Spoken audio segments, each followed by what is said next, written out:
The scariest night of my entire life was a close encounter with a later confirmed murderer when I was camping with my boyfriend in the mountains. It ended with us running for our lives down the mountain in the pitch black, clutching knives and a hammer for self-protection. It was the end of 2018, our first getaway together as a couple. We went to the Appalachian Trail in Virginia. We were naive. We thought it would be more romantic to camp out as far off the beaten track as possible. We walked really far into the wilderness and got to a spot where nobody passed us all afternoon.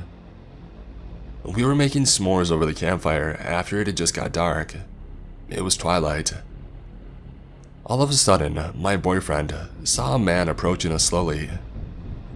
He was creeping up on us. At first, we thought it was a park ranger coming to tell us to put out our campfire. I began to hide the weed, thinking this was our biggest concern. My boyfriend called out to him, "Hey, can I help you?" We thought it was weird that he didn't have any kind of light on him. She didn't have any camping bag, nothing for camping. Why was he out here so far with no camping gear at night, with no light? He sped up after my boyfriend called out and came right at him. He had this strange look in his eyes. The look was absent, blank, and weird. He didn't answer my boyfriend. He just kept walking right at him.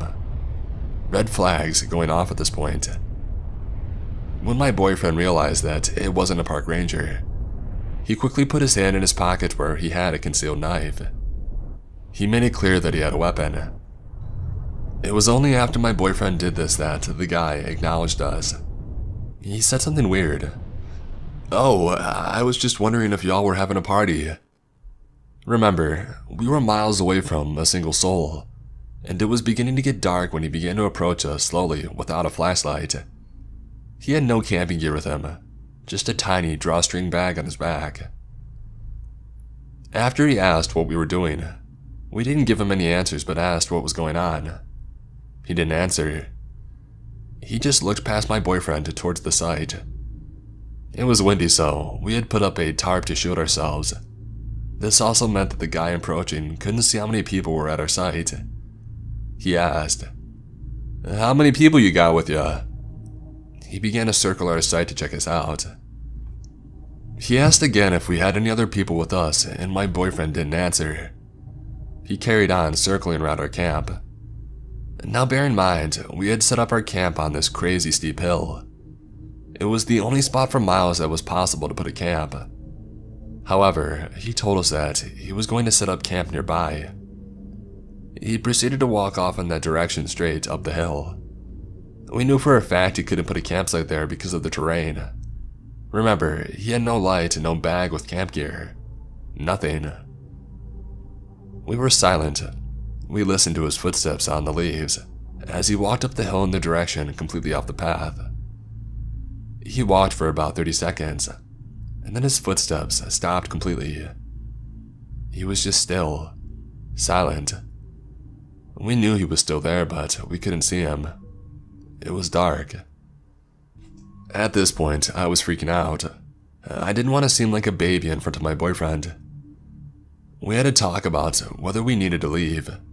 My boyfriend handed me a knife and said, if anything happens to me, I should run. At this point, I knew it wasn't just me freaking out unnecessarily.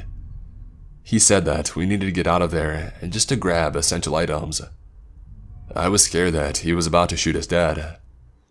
Later on, when I told my boyfriend this, he said no.